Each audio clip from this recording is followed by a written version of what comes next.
केंद्र सरकार पक्षर आर्थिक वर्ष 2026-27 बजेट उपस्थापन करा जायछि।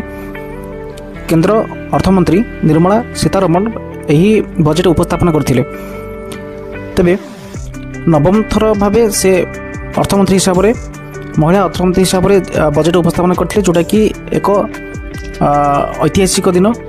कौन सी महिला अर्थमंत्री नवम थर पर बजेट उपस्थापन करना।